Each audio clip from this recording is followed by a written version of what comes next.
My name is Don Long. I served in the Navy. I happened to be at Pearl Harbor in 1941 after enlisting in March of 1941 in Minnesota. Farm kid, manure still on my shoes. Got to Hawaii in November of 1941. Was assigned to an aircraft squadron, PBYs. I was a radioman. We were based at Kaneohe Bay in Hawaii. It's right across the island from Pearl Harbor. And that's where I was on December 7th, 1941. We interrupt this broadcast to bring you this important bulletin from the United Press. Flash, Washington. The White House announces Japanese attack on Pearl Harbor.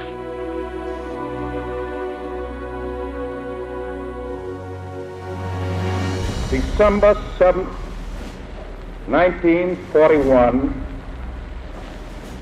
a date which will live in infamy.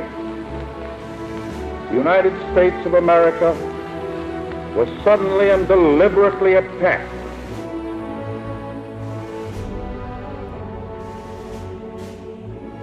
We interrupt this program to bring you a special news bulletin. The Japanese have attacked Pearl Harbor, Hawaii by air, President Roosevelt has just announced. The attack also was made on all naval and military activities on the principal island of Oahu.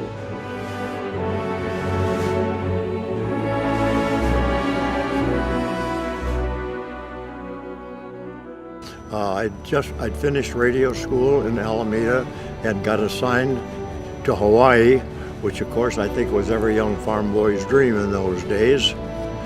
The morning of December 7th, that the squadron that I was in, we had some planes on the water, and I was in one of those airplanes. The procedure is that if there is a plane anchored on the water, that somebody's in it at all times, quote, just in case. I had just relieved the fellow who got off, who was on the plane the night before. It was about 7:45 in the morning, and I was getting ready for the day's activities that we had planned. We were going to do a little signal practicing with the shore, and I heard some airplanes overhead. I looked out. I saw some planes up in the air. Thought it was the Army Air Force doing some Sunday maneuvers. Moments later, the planes started coming in my direction, and one of them opened fire, strafing the airplane that I was in. Just about the same time, there were bombs going off, exploding, when the overhead bombers, they were dropping bombs on the shore establishment, on the hangars, the airplanes on the ground. The planes, we had them all lined up there at the base, and the strafing airplanes, the incoming planes, were strafing the planes on the ground and on the water.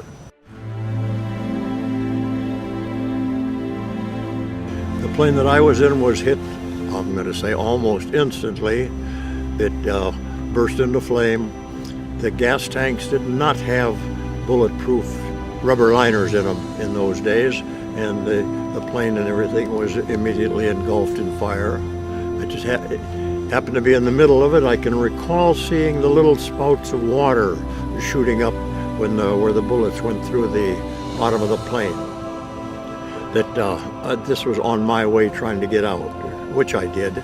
I went to the back blister of the airplane and jumped into the water. At the time, the water, of course, was all aflame with gas and oil, but at boot camp, fortunately, they had taught us how to swim through a burning, quote, water, and that's what I did. You just jump in feet first, with hands over your head, such like this, and then go under the water, stay as long as you can, swim as far away as you can, and then when you need air to come up, and then with your hands, just wave them back and forth, spread the flames, come up for a second, 2 seconds, gulp of air, go back down, swim off and do it again. So that worked well for me. There was a buoy a couple of 100 yards away that I saw. I swam over to that.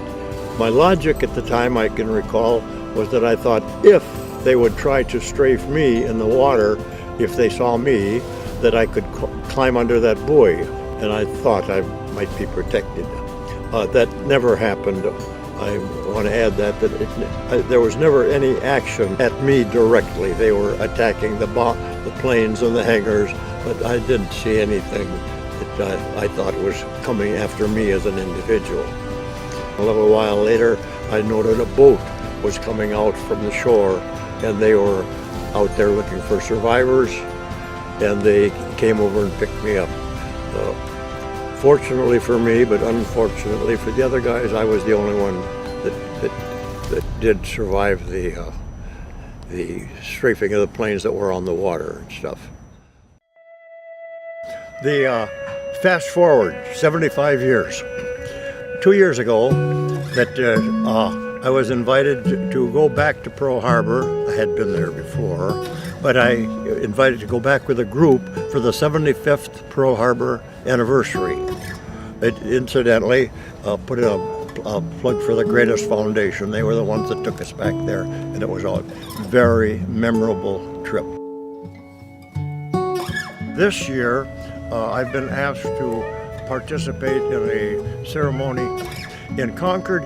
Each December 7th, a group, they sponsor a beacon lighting ceremony, and I've been invited to participate in that, so I will be in Concord.